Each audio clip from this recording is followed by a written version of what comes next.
안녕하세요. 반갑습니다. 오늘 이제 12월 마지막이죠. 오늘은 12월 100페이지 보십시오. 외국인 부동산 취득 특례. 처음에는 용어 같은 거를 가급적이면 이해하려고 노력하고 잘 모르는 거는 인터넷으로 검색해보고 이러면 도움이 많이 됩니다. 외국인 특례, 특례라는 게 무슨 뜻입니까? 특별히 예외라는 뜻입니다. 특례라는 말이 아마 다른 과목에도 나옵니다. 특례, 특별히 예외. 그러면 외국인이 우리나라 사람에 비해서 특별히 예외를 둔다는 것은 어떤 의미일까요? 외국인에게 더 혜택을 주기 위해서 특별히 예외를 둘까요? 아니면 외국인들을 더 규제하기 위해서 특별히 예외를 둘까요? 혜택? 규제예요, 규제. 왜냐면 외국 사람들이 우리나라 뭐 예를 들면 울릉도, 독도, 극단적인 예를 들자면 이런 거 다 사가버리면 문제가 되기 때문에 군사기지 및 군사시설 보호구역 이런 데서는 우리나라 사람은 허가 안 받는데 외국인은 허가 받도록 하는 겁니다. 그래서 외국인들을 더 규제하기 위한 조치입니다. 특례라는 게 특별히 예외라는 뜻이죠. 자, 그래서 외국인 특례인데 특별히 예외라는 이야기입니다. 특례가. 자, 우리나라 사람의 경우에는 매매계약만 부동산 거래 신고를 합니다. 우리나라 사람은 매매계약만. 근데 외국인은 매매계약 여기 X 이 말은 외국인은 매매는 신고한다는 뜻일까요? 안 한다는 뜻일까요? X가? 신고는 합니다. 즉 특례가 적용되지는 않는다. 특별히 예외가 적용되지는 않는다는 뜻입니다. 그래서 매매는 우리나라 사람이든 외국인이든 모두 계약일로부터 30일 이내 부동산 거래 신고를 해야 됩니다. 그러나 외국인의 경우 매매뿐만 아니라 교환계약이나 승여계약도 신고를 해야 됩니다. 우리나라 사람은 신고를 안 하는데 아까 다시 말했죠. 이게 시험에 출제됐습니다. 매매 X의 말은 매매는 특례가 적용되는 게 아니니까 60일 이내에 신고하는 게 아니고 30일 이내에 신고한다 이 말이라고요. 자, 그 다음에 교환계약이나 승여계약은 우리나라 사람은 신고 안 하는데 외국인은 60일 이내에 부동산 거래 신고를 해야 되고요. 안 하면 300만 원 이하의 과태료고요. 그 다음에 계약 이외의 원인, 신축, 정축, 개축, 재축, 환매권 행사, 상속 이런 것들 우리나라 사람은 신고 따로 안 하는데 외국인은 6개월 이내에 신고해야 되고요. 취득한 날로부터. 그래서 시험에 기본적으로 이런 숫자는 다 암기를 해야 됩니다.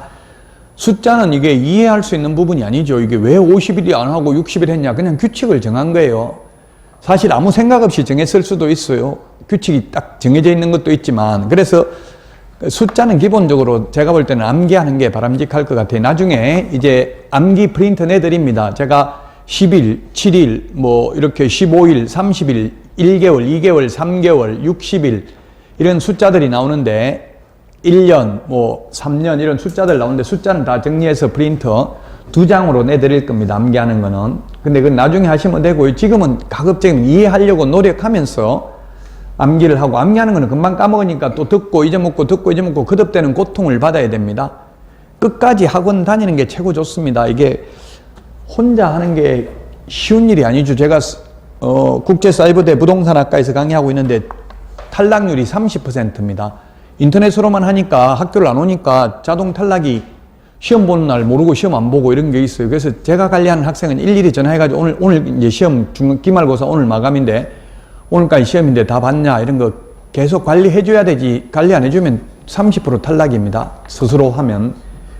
그래서 여러분들도 끝까지 힘들어도 어떤 일이 있어도 학원은 안 빠지고 계속 다닌다는 각오를 가지는 게 중요합니다. 자, 계약 이외의 원인은 100만 원 이하의 과태료입니다. 자, 그 다음에 계속보유. 계속보유 이거는 뭐냐 하면 말을 다 줄여놨는데 우리나라 사람이 외국인으로 국적이 변경된 경우 미국 시민권을 취득하면 미국 사람입니다. 법적으로는. 시민권은 미국 사람이고 영주권하고 시민권은 다르죠. 일본 같은 데는 시민권이 없고 영주권밖에 없습니다. 그래서 일본은 제1교포는 일본 사람들이 볼 때는 외국인입니다. 그래서 제1교포는 우리나라 사람입니다. 외국인 특례 적용되지 않습니다. 제1교포는 영주권만 가지고 있으니까. 그러나 호주, 뉴질랜드, 미국, 뭐 영국, 캐나다 이런 데는 영주권이 있죠. 시민권이 있죠. 시민권을 취득한 사람은 이제 외국인입니다. 우리나라 사람이 볼 때. 그럼 외국 국적을 취득했다면 제 그 친구가 캐나다 가가지고 있는데 캐나다 시민권이 있는데 제가 북한 개성에 옛날에 개성관광 가능했죠. 개성에 같이 가니까 북한 사람이 캐나다 사람이라고 인정하더라고. 제 친구는 한국말 해도. 왜냐면 캐나다 표시가 돼 있으니까. 그래서 시민권 취득하면 외국인입니다. 우리나라 사람이 볼 때 외국 시민권 취득하면. 자, 그래서 시민권을 취득해가지고 우리나라 사람일 때 보유하던 것을 계속 보유하려면 6개월 이내에 신고해야 되고, 신고 안 하면 100만 원 이하의 과태료입니다. 기본적으로 이렇게 숫자 100만 원 과태료, 6개월 이런 거 다 나온다고 했습니다.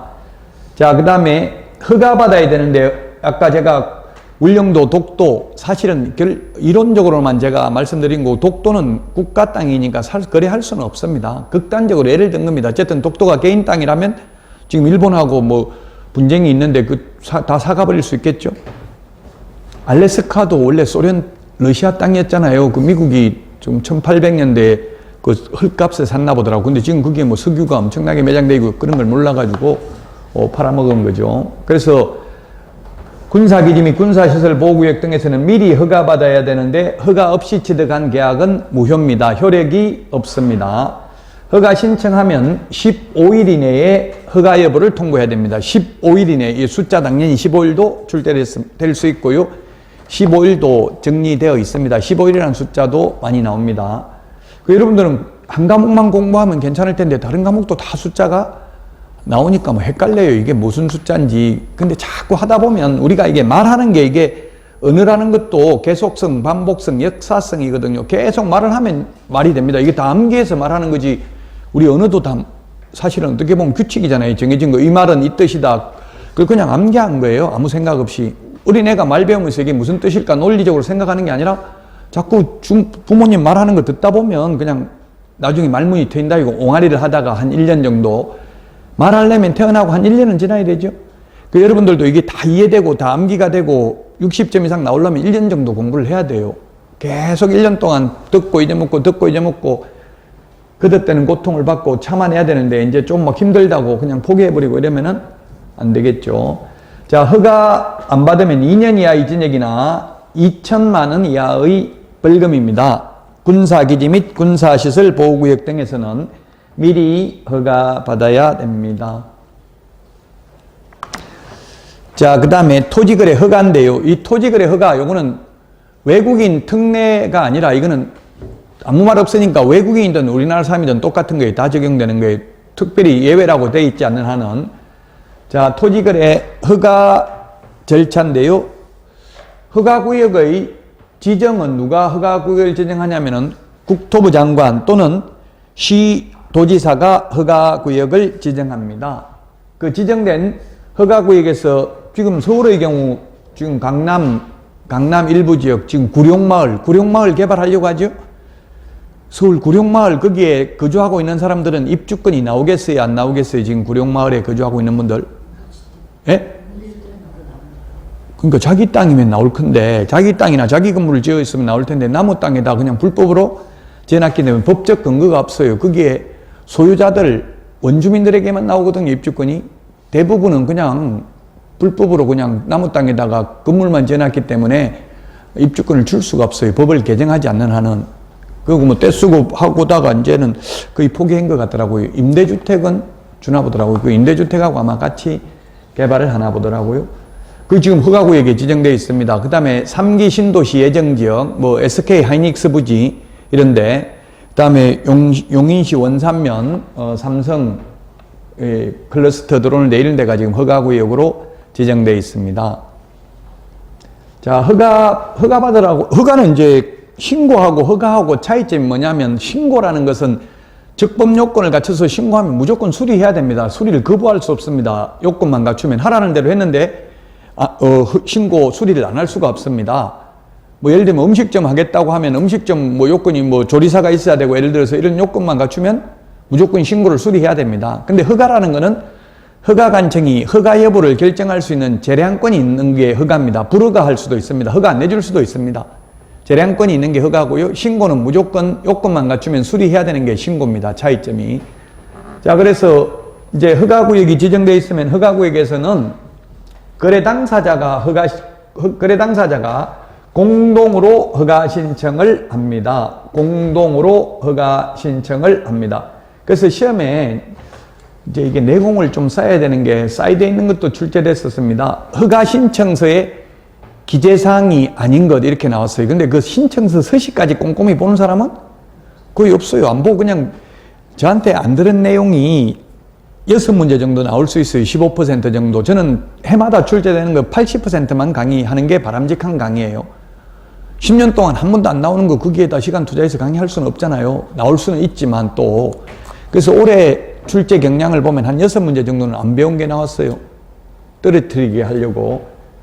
그리고 이게 허가 신청서의 기재사항이 아닌 것, 이것도 시험에 나왔는데, 저도 사실 그런 서식이 수백 개 서식이 넘는다고 그걸 다 일일이 서식 한 번도 이때까지 안 나왔는데 다 볼 수는 없죠. 이제 근데 약간 상식적인 건데요. 허가 신청서에 기재되어야 할 사항이 아닌 것, 답은 개업공개사 인적사항이었어요. 개업공개사 인적사항. 지금 주택임대차 신고할 때도 개업공개사 인적사항 안 들어가거든요. 왜냐하면 주택임대차 신고는 거래 당사자에게 의무가 있기 때문에. 근데 내년부터는 이제 지금 윤석열 정부에서 주택임대차 신고할 때도 개업공개사가 있을 경우 인적사항을 기재하도록 한대요. 왜냐하면 문제가 지금 자꾸 신고를 안 하는 경우가 많단 말이에요. 월세가 30만 원 초과하는 경우 신고하라고 하니까 일부러 월세를 낮춰버리고 관리비를 높여가지고 신고 안 하고 이렇게 하는 분들이 많기 때문에, 사실 신고하라는 하라고 하는 거는 건물주 입장에서는 세금 폭탄 때리려고, 그 다음에 정부에서는 세금 때문에 그런 게 아니라 세입자들을 보호하기 위해서 한다. 이렇게 서로 말이 달라요. 근데 제 친구 임대사업 하는 분 보니까 신고한 사람도 있고 주택임대차 신고 안 한 사람도 있는데, 한 사람은 세금 폭탄을 맞았대요. 저는 모르겠는데 어쨌든 세금이 많이 나왔대요. 엄청나게 신고 안 한 사람보다. 신고하면 그게 데이터베이스가 다 구축되잖아요. 그러니까 국세청에서 금방 주택임대차 사업을 하고 있는 걸 알 수 있겠죠. 어쨌든 그래서 결론은 허가 신청도 이게 거래 당사자가 공동으로 허가 신청하고 개업공개사가 신청하는 게 아니라는 이야기입니다. 그래서 개업공개사 인적사항은 안 들어간다고요. 허가 신청서에. 근데 부동산 거래 신고는 중개거래인 경우는 반드시 개업공개사가 부동산 거래 신고를 해야 됩니다. 따라서 개업공개사 인적사항 부동산 거래 신고서 서식에는 들어갑니다. 그러나 허가 신청서에는 들어가지 않는다. 이게 허가 받기가 어려운 게 투기하기는 힘들다고요. 자금조달계획서 제출해야 되니까, 예를 들면 미성년자가 취득하고 이런 거는 거의 불가능하겠죠. 미성년자 돈 어디서 났냐? 부모한테 받았다. 그러면 부모한테 받았으면 세금을 내야 되고, 사람들이 또 세금은 잘 안 내려고 하죠. 몰래 증여해 주려고 하잖아요. 지금은 뭐 자녀한테는 얼마입니까? 지금 5천만 원까지. 가장 좋은 거는 돈이 있으면 여러분들이 뭐 손녀나 손자나 또는 아들 태어나자마자 바로 5천만 원 돈 있으면 주는 게 좋아요. 1억 5천이네요. 그거는 결혼할 때 5천만 원, 기본 5천만 원이고요. 몰랐다니까요. 5천만 원이에요. 기본 5천만 원이고, 단 1억 5천이라고 하는 거는 결혼할 때는 1억을 더 공제해 주는 거예요. 1억을. 그럼 1억을 더 공제해 주기 때문에 그 처음에 5천만 원 하고 1억 5천이고, 또 처가 양가 다 받으면 3억까지 가능하겠죠. 그 대신에 이제 와이프는 처가에서 받아오고 남편은 시댁에서 받아오고 이러면 3억까지는 세금 안 내고 가능해요. 근데 이게 10년에 한 번이거든요. 10년에 한 번 5천만 원 공개된 것도. 그래서 제가 태어나자마자 주라고 하는 거예요. 태어나자마자 주면 또 10세 되면 또 줄 수 있고 20세 되면 또 줄 수 있어요. 그래서 그리고 줬다고 해서 5천만 원 줬다가 바로 빼버리면 돼요. 돈을 거기 안 꽂아놓고 빼도 그거 가지고 투자했다고 하면 돼. 나중에 투자해가지고 다시 6천만 원 넣어줘도 된다고 1년 있다가. 그 왜 늘었냐 하니까 사채 나가지고 뭐 좀 문제가 있기는 약간 논란이, 그 이제 진짜 사채 났는지 입증해라고 할 수도 있기는 한데, 예를 들면 그 돈 바로 5천만 원을 자녀한테 또는 손자한테 줬다가 다시 부모나 할아버지가 빌리는 거예요. 5천만 원 이자 주고. 그래가 이자 매일 꽂아줘도 된다고요. 빌려도 되잖아요. 그 빌려가지고 나 썼다 하고 빌리는 거 뭐 이자 뭐 한 5%, 보통 5% 정도 주는 게 좋아요. 가족 간의 거래는. 너무 이자 없으면 그게 그냥 준 걸로 인정이 돼요. 그러니까 돈 있으면 일단 5천만 원 줬다 바로 빼고 5천만 원 빌린 걸로 해서 계속 이자 주면은 뭐 매덕도 그냥 다 줄 수 있죠. 자녀들한테.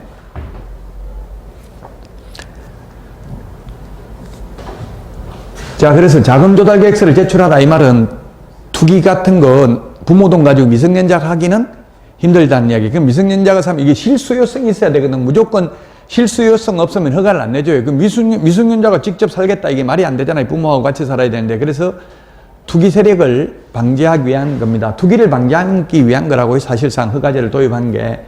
그리고 토지 이용 계획 확인서를 토지 이용 계획서도 제출을 해야 됩니다. 어떻게 이용할 건지 실제 사용할 거 아니면 허가 안 내준다고요? 지금 허가도 이제 디테일하게 아주 세부적으로 아파트만 지금 서울에도 이제 아파트만 허가받게 하고 빌라나 오피스텔 이런 건 허가 구역 안에 있어도 허가 안 받게 하고 이렇게 특정 아파트만 또는 특정인만 허가받게 할 수도 있어요. 아주 옛날에는 그냥 뭐 크게 지정을 했지만 지금은 세부적으로 딱 집업만 몇 번지 요거면 허가받아야 된다. 또 기획부동산 이 사람이 취득할 때는 무조건 허가받아야 된다. 이렇게 세부적으로 디테일하게 특정할 수 있습니다. 지금은 법이 바뀌어가지고 아주 세부적으로. 또 지목이 대인 경우만 허가받아야 된다. 이 지목만 특정해가지고 허가받게 할 수도 있습니다. 지목이 뭐 전답, 가수원, 대 막 이런 게 있잖아요. 지목이. 그 특정 지목만 허가받게 할 수도 있습니다. 자, 허가 신청을 하면 민원 처리에 관한 법률에 따른 민원 처리 기간 내에 그게 15일입니다. 15일 이내에 허가하여야 한다. X로 출제됐습니다. 허가 또는 불허가 처분을 해야 된다고. 아무 처분을 안 하고 가만히 있으면 안 된다고요. 허가 신청을 하면. 가만히 있으면 16일 되면 그 다음 날이 16일이에요. 16일 되면 민원 처리에 관한 법률이 15일이에요. 15일. 민원 처리에 관한 법률에 의한 민원 처리 기간 내에. 그래서 여러분들도 인터넷에 국민신문고라고 쳐보면 사이트가 나오는데 그 국민신문고에 모든 민원을 제기하면 15일 안에 답변이 옵니다. 서면으로. 모든 것, 전국 관공서를 상대로 민원 제기하는 건 다 거기다 하면 됩니다. 그러면은 그 국민신문고에 하면 해당 부서로 다 내려보내요. 뭐 세금도 할 수 있습니다. 세금 탈세 뭐 한 사람 신고할 수도 있고요. 모든 것 다 국민신문고에 하면 됩니다. 자, 허가 기준이 실수요성, 한마디로 말하면 실수요성이라고요. 투기 목적이면 허가 안 내준다고요. 계획의 적합성, 면적의 적정성입니다. 허가, 아까 외국인 특례도 허가 안 받으면 무효라고 했는데요. 신고는 아까 외국인 계약 이외의 원인으로 취득하면 6개월 이내, 계약을 원인으로 취득하면 60일 이내 신고하라고 했죠. 신고 안 하면 과태료만 내면 되고 소유권은 취득합니다. 근데 허가 안 받으면 아예 소유권 취득이 불가능입니다. 무효입니다. 무효. 효력이 없습니다. 지금 여러분들은 가급적이면 민법 학개론 1차 과목에 시간을 좀 많이 투자해야 돼요. 초창기 때는 1차 과목은 이해를 하면서 1차 과목도 50%는 암기, 50%는 이해입니다. 근데 2차 과목, 꼭 이게 지금 제가 말하는 거 50%라고 말하는 게 진리가 아닐 수 있어요. 진리는 신만이 아는 거예요. 서울법대 민법 교수가 쓴 책 서문에 보니까 민법은 암기 과목인가 이해 과목인가 자기가 질문해 놨더라고요. 그래 놓고 답변도 해 놨던데요. 여러분들 생각에는 뭐라고 생각해요? 이해 과목이냐 암기 과목이냐 민법?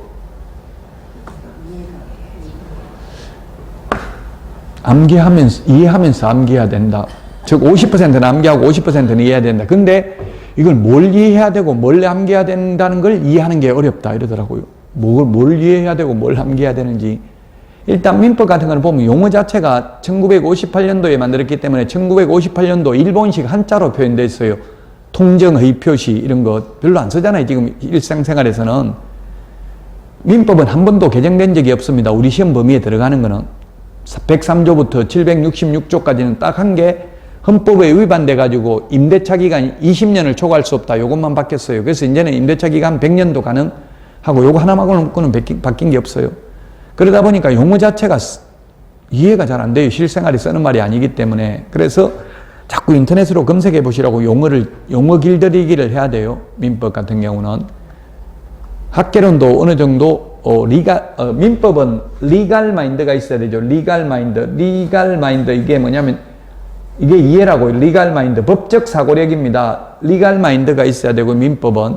학개론은 약간 경제적 지식, 경제적 배경, 경제학이 약간 배경이 되는 게 좋습니다. 약간 계산 같은 거 하는 거. 계산하는 문제가 한 10문제 정도 나왔어요. 굉장히 어렵게 나왔어요. 올해.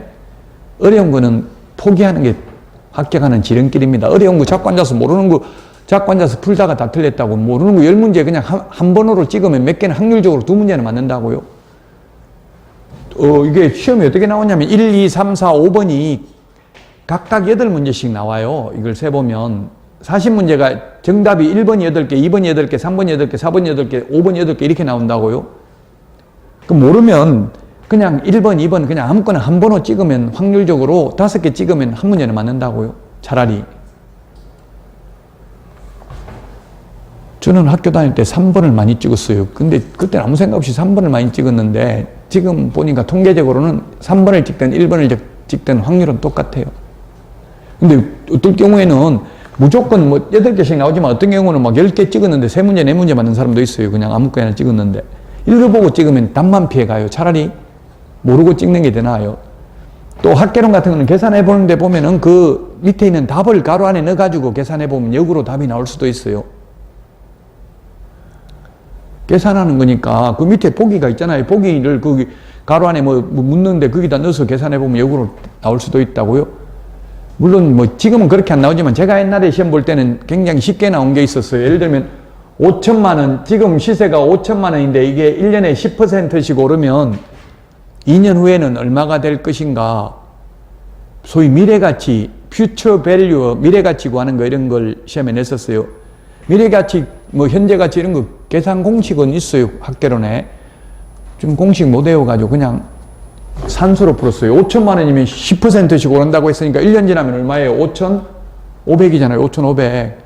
또 5,500에 10% 오르면 550만 원 올랐잖아요. 그럼 얼마예요? 5,500에 550만 원. 이게 좀 어렵네. 6,050만 원이 답인가? 아마 이런 식으로 그 밑에 보기하고 찾으니까 거의 나오긴 하더라고. 맞췄어요. 그래서. 그러니까 너무 모르는 거는 집착할 필요 없어요. 집중을 해서 안 되는 거는 그냥 넘어가야 돼요. 오히려 막 스트레스 받고 어떤 분은 막 병 나서 들어눕고 이러더라고. 시험 보고 나서 너무 에너지를 소진하니까 모든 정력을 다 바치니까.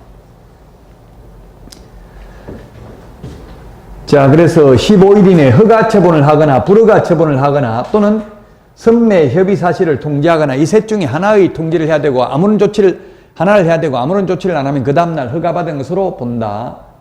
자, 허가 받으면 농지 취득자격증명 받은 것으로 보고 계약서 금인 받은 것으로 봅니다. 그리고 허가를 내주면 이의신청을 할 수 있습니다. 허가 불허가 처분에 대해서 이의신청할 수 있습니다. 예를 들면 뭐 정광훈 목사가 그 교회 옆에 또 다른 걸 취득하려고 허가 신청을 했었어요. 그 사우나 건물을, 목욕탕 건물을 교회에 한다고 허가 신청을 했는데 주변 사람들이, 그 주변에 있는 분들이 엄청나게 막 민원을 많이 넣었어요. 이게 허가 내주지 말라고. 그래서 허가 불허가 결국 허가 못 받았어요. 그 교회 한다고 했는데 실수요성이 어느 정도 있다고 인정될 수도 있는데 그 장이 19역인가 거기 뭐 엄청나게 재개발 교회 막 수용 안 되게 해가 결국 안 됐잖아요. 수용 500인가 600인가 얼마 받기로 했는데도 결국은 또 집 2채 더 달라 해가지고 결국은 무산됐어요. 84제곱미터 2채 더 달라고 했는데 근데 2채만 더 주고 딱 끝냈으면 2채 더 주고 딱 끝낸다는 게 확신이 있으면은 어쩌면 했을 수도 있죠. 왜냐면 이자 비용하고 그 기간이 지나면 지날수록 엄청나게 늘어나거든요. 이자가 뭐 지금 PF 대출 받았기 때문에 대출 이자가 엄청나게 비싸요. PF 대출 이런 건 10% 넘어요. 그러면 뭐 몇천억 받았는데 그게 몇 년 지나버리면 그 500억 주는 것보다 이자가 더 많죠. 엄청나게 손해를 많이 받겠죠. 그럼 분양가가 올라갈 것이고 조합은 추가 분담금을 내야 될 가능성이 많겠죠. 자, 1개월 이내에 이의신청할 수 있고요. 이의신청은 하면 반드시 받아준다, 안 받아준다? 받아줄 수도 있고 안 받아줄 수도 있어요. 그 이의신청은 사실상 잘 안 받아준다고 보면 돼. 우리 교통법 위반해가지고 뭐 스티커 끊겨도 이의신청하면 받아줘요, 안 받아줘요? 확실한 증거, 주차 위반했으면 뭐 응급실에, 병원 앞에 응급실에 갔다는 거, 이런 거 입원했던 이런 거 증명서 특별히 없는 한은 안 돼요. 주차 위반 이런 것도 거의 인정 안 됩니다. 자, 불허가 처분을 할 수 있는데 불허가 처분을 받으면은 1개월 이내에 이의신청도 할 수 있고 또 매수 청구도 할 수 있습니다. 시장군수구청장이 허가를 안 내줘가지고 내가 못 팔았으니까 사달라고 매수 청구를 할 수 있다고요?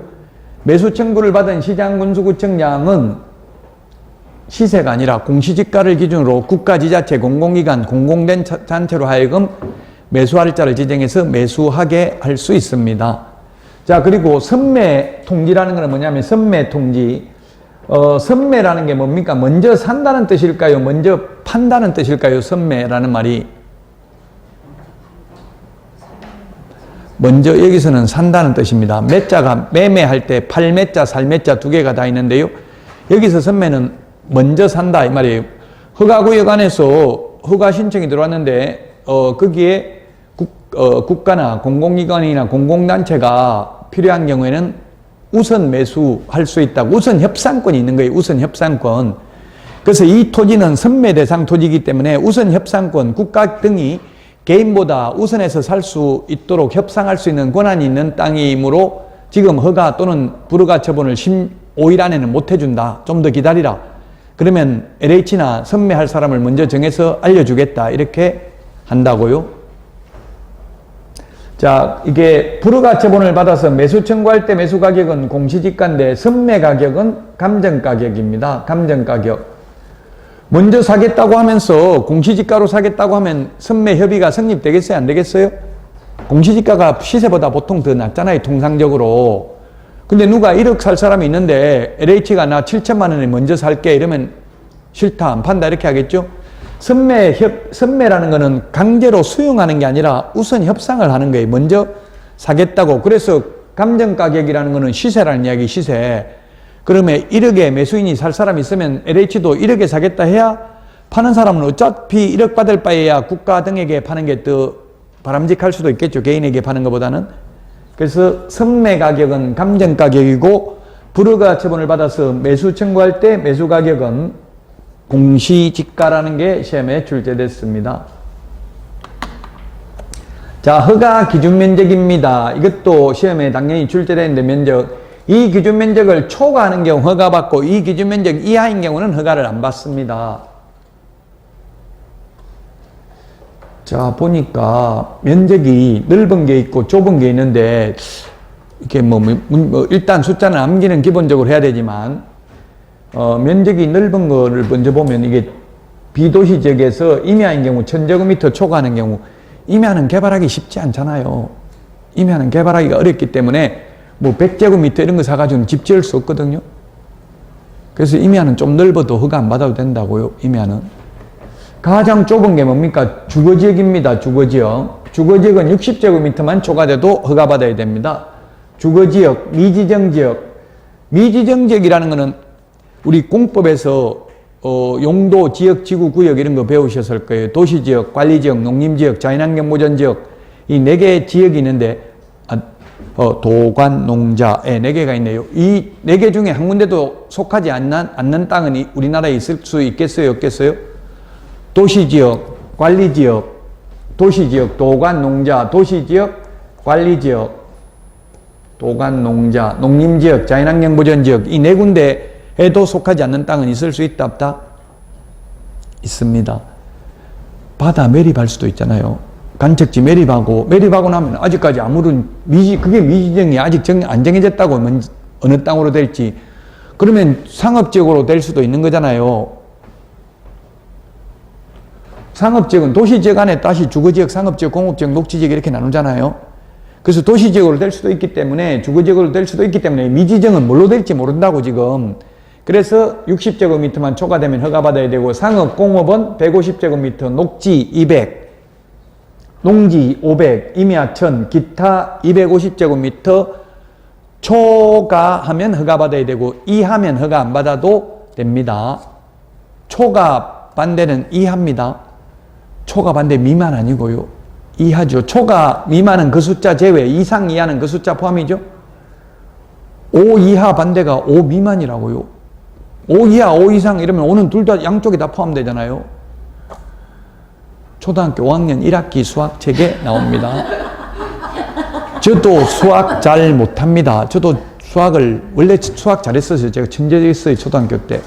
근데 시골에서 중학교 때 저 혼자 유학 와가지고 도시로 자취하다가 눈을 다 베려가지고 아버지한테 안경 사달라고 하니까 아버지 하는 말씀이 어른들 보는데 안경 끼고 인사하면 안 된다. 금방지게, 시금방지게, 시골은. 그래서 안 된다더라고요. 어른들 볼 때는 안경 벗고 인사하겠다. 정지 조건부로 안경 샀어요. 그 시골에 가서 누군지도 모르고 안경 벗고 누구 얼굴도 안 보이잖아요. 애들한테도 인사하고 그래서 또 인사 안 하면 시골에서는 엄청나게 욕 얻어먹어. 저 집 아들 다 베렸다 막 이런 거 하니까. 그래가지고 제가 수학 공부를 못해서, 원래 수학을 잘했었는데 이게 수학은 계속 연결되는 건데 한번 끊기면 못하잖아요. 영어 같은 거는 나중에 해도 되더라고. 또 자꾸 막 단어 막 암기하고 이러니까 되는데 수학은 기초가 안 되니까 힘들더라고요. 그 수학 못해도, 저도 계산 문제 잘 못해도 합격했어요. 학개론 시험 합격할 수 있어요. 계산하는 거 못해도. 자, 이게 이 기준 면적의 10%에서 300% 범위 내에서 국토부 장관 시도지사가 따로 정할 수 있습니다. 보통 그래서 따로 정해서 공고를 많이 해놨어요. 그래서 주거지역 같은 경우는 6제곱미터 이렇게 할 수도 한 2평만 초과해도, 왜냐하면 60제곱미터면 이게 거의 5구제곱미터가 25평 뭐 이렇게 하잖아요. 20평 넘잖아요. 그러면 실제로 이 공동주택, 연립 같은 거 이런 거는 땅 지분은 60제곱미터 안 되는 경우가 많거든요. 재건축, 재개발, 뉴타운 이런 거 한다고 하면, 그래서 60제곱미터에서도 또 10분의 1로 줄일 수 있어요. 6제곱미터만 초과되면 허가받으라 할 수도 있습니다. 지분 쪼개기를 엄청나게 많이 한다고요. 요즘 재건축, 재개발이 지분 쪼개기 때문에 문제더라고요. 상가 있는 걸, 상가를 갖다가 큰 상가를 100평짜리 하나 있는 걸 한 100명에게 쪼개버린다고 몇 분은 몇 이렇게 해버리면 그 지분 있는 사람들 전부 다 입주권 다 하나씩 달라고 하니까 사업성이 안 나오잖아요. 그래버리면 돈이 안 되죠. 그럼 주가분담금 내고 이렇게 해야 되니까 문제가 된다는 이야기입니다. 옛날에 지분 쪼개기를 많이 하다 보니까 이렇게 이제 그러면 허가를 아예 안 내줘 버린다고요. 일정 면적이 초과되면.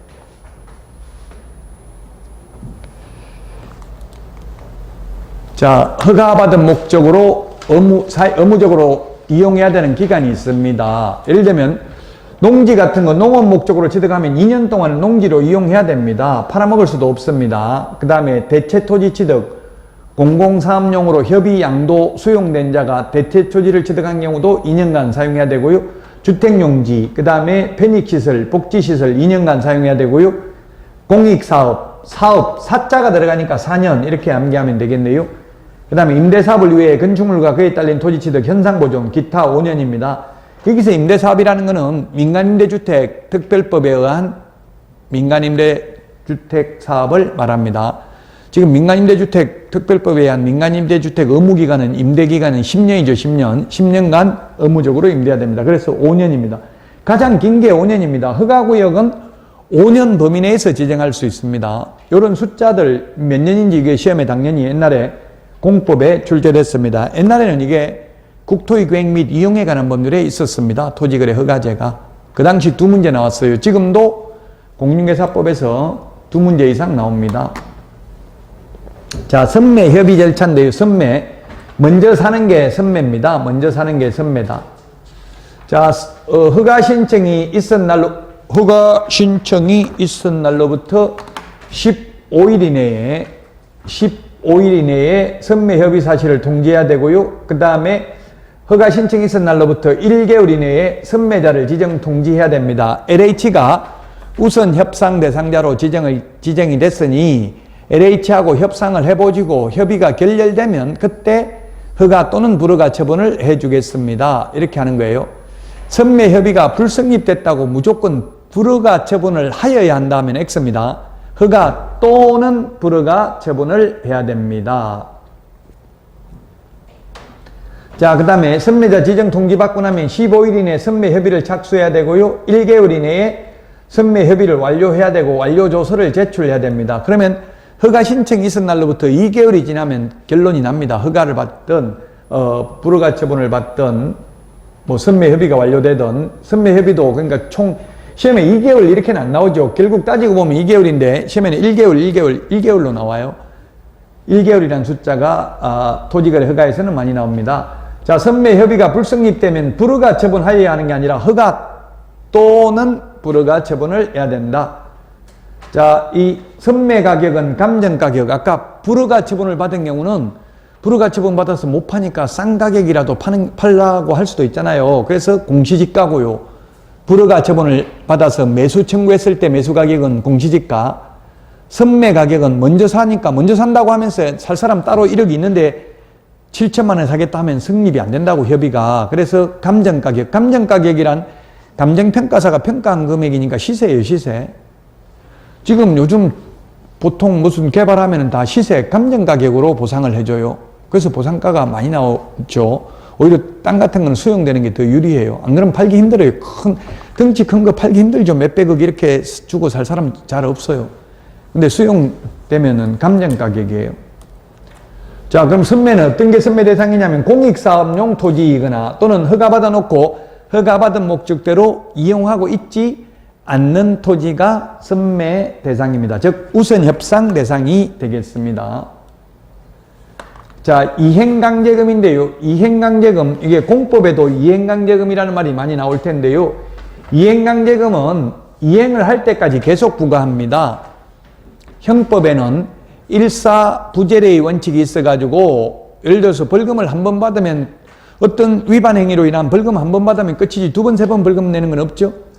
과태료도 마찬가지잖아요. 주차 위반했으면 한 번만 내면 끝이잖아요. 근데 이행강제금이라는 거는 이행할 때까지 계속 부과하는 거예요. 허가받은 목적대로 사용 안 하면 사용할 때까지 계속 부과하는 거예요. 단 최대 5년간 의무기간이 토지거래 허가 아까 의무기간이 최대 5년이었잖아요. 5년간 부과하는 거예요. 자, 그래서 이행강제금을 부과하려면 이행을 명령해야 됩니다. 허가받은 목적으로 사용해라. 문서로 이행명령을 하고 3개월 이내 2개월 안에 이용해라. 안 하면 이행강제금 부과하겠다. 또는 3개월 안에 이용해라. 이렇게 문서로 이행명령을 먼저 해야 됩니다. 그 명령에 불응하는 경우 이행강제금을 부과하는데 허가받은 목적대로 사용 안 하고 방치하면 10%, 이용 목적을 변경하면 5%, 임대하면 7%, 기타 7% 이행강제금을 부과합니다. 이행강제금은 1년에 한 번씩 부과를 하고요. 그 다음에 이행을 하면 새로운 이행강제금 부과는 즉시 중지를 해야 됩니다. 그러나 이미 부과된 이행강제금은 이행을 하더라도 징수해야 됩니다. 도로교통법 위반도 마찬가지죠. 이미 부과된 거는 이제 이행을 하더라도 과태료 부과됩니다. 제가 서울에서 대전까지 버스 전용 차선 한번 위반해 봤어요. 어머니를 제가 모시고 있으면서 명절에 집에 가는데 어머니가 아이고 힘들어 죽겠다 이러더라고. 차가 밀리니까. 그래서 그냥 과태료 받을 거 생각하고 그냥 버스 전용 차선으로 끝까지 가봤어요. 갔더니만 60만 원 나왔더라고. 과태료 6번 끊겼더라고. 서울서 부산까지 계속 가니까. 그 제가 어차피 위반했으니까 같이 계속 쭉 갔으니까 한 번만 끊으면 안 되냐 물어보니까 안 된대. 그게 카메라가 여러 군데 있잖아요. 그러면 그 규칙이 있대. 뭐 2km인가 한 번 찍히고 나서 2km 안인가 1km 안인가 나가야지 이행을 해야지. 안 하고 계속 가면 또 끊긴대. 그래가지고 이제 어머니가 60만 원 냈다 괜히 이야기를 했더만 다시는 시골에 명절 때 안 가겠다 이래서 안 가셨어요. 그래가지고 안 가고 그냥 뭐 결국 시골에 못 가보고 돌아가셨네. 결국은 지금 100살이 넘으셨는데 살아계시면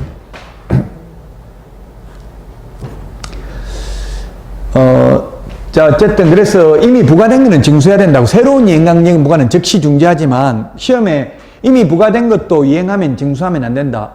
이미 부과된 건 옛날 거 가지고 부과된 거잖아요. 내야 된다고. 돈은 지금 국가는 국민 저항 없이 돈을 많이 거두는 게, 세금을 많이 거두는 게 유능한 정권이에요. 그 지금 현 정부에서도 주택 임대차 신고 사실 폐지한다고 했었어요. 대통령 공약으로서는. 근데 지금 폐지하는 게 아니라 오히려 더 강화해가지고 이제 개업공개에서 인적사항까지 신고하도록 바꾼다는 이야기예요.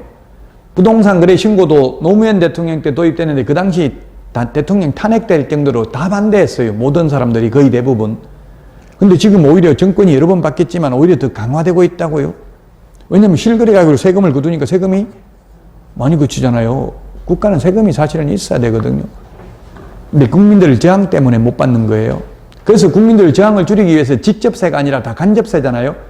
부가가치세 이런 거는 간접세. 우리가 뭐 사먹으면 다 10%씩 내잖아요. 그럼 뭔지도 모르고 내니까 국민 세금 저항이 없잖아요. 이게 휘발유세 이런 거 세금 엄청나게 많거든요. 우리가 뭐 1,몇백원 넘으면 그 반 이상이 세금이에요. 근데도 저항이 없잖아요. 직접세. 이거는 바람직하지 않거든요. 왜냐하면 라면 한 몫을 사 먹으면 가난한 사람이나 부자나 똑같잖아요. 세금 내는 게. 사실은 돈 많은 사람이 좀 더 내는 게 맞거든요. 원칙적으로, 이론적으로 하면. 근데 이게 간접세라는 건 똑같아요. 누구나 똑같이 세금을 낸다고요. 그 직접세를 높여야 되는데 직접세는 조세 제한이 있기 때문에 많이 거두기가 어렵다는 이야기예요. 지금 재산세 막 한 50만 원, 100만 원 내면 엄청나게 반발이 심한데 실제 자동차 같은 경우는 100만 원, 뭐 한 3천만 원짜리만 가지고 있어도 100만 원 가까이 내야 될 거예요. 집은 3억짜리 가지고 있어도 100만 원, 50만 원도 안 나와요. 그 집에 대한 세금이 사실은 낮은 편이에요. 그럼에도 불구하고 국민들은 뭐 이렇게 세금 비싸냐, 오히려 저항이 크죠. 자, 그 과태료 부과에 대한, 과태료가 아니라 이행강제금 부과에 대한 이의신청은 30일 이내에 할 수 있습니다. 이행강제금 뉴스에 나오는 거 보면 지금 생활형 숙박시설은 주택으로 사용될 수 없습니다. 숙박시설이잖아요. 생활형 숙박시설. 그 주택으로 사용하면 건축법 위반으로 이행강제금, 건축법에도 이행강제금이 있거든요. 이행강제금을 1년에 2회 범위 내에서 부과할 수 있습니다. 2회, 요거는 1년에 한 번인데 건축법은 1년에 2번 부과할 수도 있어요. 반드시 2번 부과해야 되는 게 아니라 2회 범위 내에서니까 한 번 부과할 수도 있죠. 그래서 지금 정부에서는 생활형 숙박시설을 주택으로 사용하면 이행강제금을 10%씩 1년에 한 번씩 부과하겠다. 그럼 10년 지나면 분양받은 가격을 다 이행강제금으로 내야 돼요. 그 지금 정부에서는 생활형 숙박시설을 그러면 주택으로 사용하려면 오피스텔도 용도 변경을 하라고 해요. 왜냐면 오피스텔은 주거용으로 사용할 수도 있거든요. 그럼 단주택으로 인정이 되겠죠. 주택수에는 포함되는데 현재는. 근데 오피스텔을 생활형 숙박시설을 오피스텔로 용도 변경하는 게 거의 사실상 불가능해요. 지금 1%도 변경을 못했어요. 그 이유는 첫 번째는 100% 동의를 받아야 돼. 수분양자. 인터넷 같은데 카페 같은데 보니까 분양자가 분양한 사람입니까? 분양받은 사람입니까? 분양한 사람이 분양자고요. 분양받은 사람을 분양자라고 원분양자다 이런 말을 많이 하더라고요. 수분양자죠. 수분양자. 분양받은 사람. 받을 숫자. 판례. 우리 시험에 나오는 용어로는 수분양자, 피분양자 같은 말이에요. 분양받은 사람. 피분양자, 수분양자. 분양받은 사람이고요. 분양한 사람이 분양자예요. 건설회사. 또 재건축 이런 거는 분양한 사람이 현대건설이 아니고 재건축 조합이에요. 시행사예요. 시행사. 시공사하고 시행사하고도 다르죠. 시공사는 건물 짓는 사람이에요. 도급계약을 체결하고 공사비만 받고 건물 짓는 사람이 시공사예요. 시행사가 사실은 재건축 조합이 이제 분양해가지고 이익 남으면 그 조합이 다 가지는 거예요. 손해보면 조합이 책임져야 되고요. 건설회사는 대기업들은 그냥 신규 아파트 신도시에 분양하려고 안 하고 전부 재건축 이런 데 하려고 해요. 왜냐면 재건축은 이미 다 분양되어 있는 거잖아요. 공사비만 받으면 되잖아요. 그 공사비 오르면 단가 오르면 더 올려달라 해가지고 안 올려주면 유치권 행사가 그냥 공사 안 해버리고 들어놓아버리면 또 올려줄 수밖에 없잖아요. 그럼 조합장한테 옛날에 그렇게 많이 해서 조합장한테 뇌물 주고 제 친구 조합장 했는데 100억 받았다더라고요. 100억 주도 건설회사는 100억 주고 추가 분담금 1000만 원씩만 더 받아도 전세 되면 훨씬 더 많다고 그 돈이. 처음에는 조합장 할 때는 앞으로 추가 분담금 없도록 하겠다 이런 식으로 해가지고 선거 공약해가지고 당선된다고요. 그래 놓고 나중에 없다 했는데 지금 물가 올라서 어쩔 수 없다. 공사비 올려줘야 된다. 이렇게 해가지고 그 조합장 마음이거든요. 이게 소유권이 누구한테 있느냐 하면 재건축이면 조합이 수탁자예요. 수탁자. 조합이 소유자예요. 그 조합 마음대로 할 수 있어요. 공사비 올려주고 안 하고. 그럼 조합의 의사결정은 누가 하냐면 대의원총회에서 해요. 조합총회에서 하는 게 아니라 총회는 특별한 사항만 총회하는 거고요. 대의원총회가 다 조합장 자기 채권들을 대의원으로 인정해가 조합장 마음대로 해요. 사실상은. 대의원총회 하는 거 보니까 한번 하고 나면은 대의원 회의하고 나면 음식 10만 원짜리 이런 거 먹고 그래요. 뷔페 가서 좋은 거. 지금도 그렇죠. 좋은 거 이런 거 사주고 하는데 조합장이 하자는데 반대하면 다음에 잘릴 수도 있어요. 반대해요, 못해요? 무조건 찬성해요. 그런 거 한번 출마해 보세요. 때도 평생 먹고 살 거 나와요. 조합장 한번 하고 나면. 연봉도 한 1억씩 받고 그러더라고. 그 조합 조합 설립해가지고 보통 한 6년 이상 해야 입주하거든요. 그럼 6년간 연봉 1억씩 받고 또 나중에 아파트 최고 좋은 거 받고. 자, 어쨌든 그 이행강제금이 건축법에도 있고 농지법에도 있고 부동산 거래 신고 등에도 관한 법률에도 있고 부동산 실권리자 명의 등기에 관한 법률에도 있고 장사 등에 관한 법률에도 있는데 한 번만 부과하는 게 아니라 이행할 때까지 계속 반복 부과하는 게 이행강제금입니다. 벌금은 한 번만 낸다 했죠.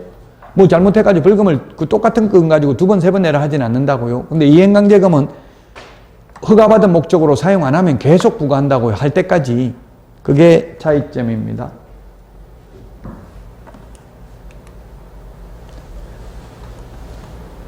자, 여기까지 하고 부동산 거래 신고법 위반 제재는 쉬었다 하도록 하겠습니다.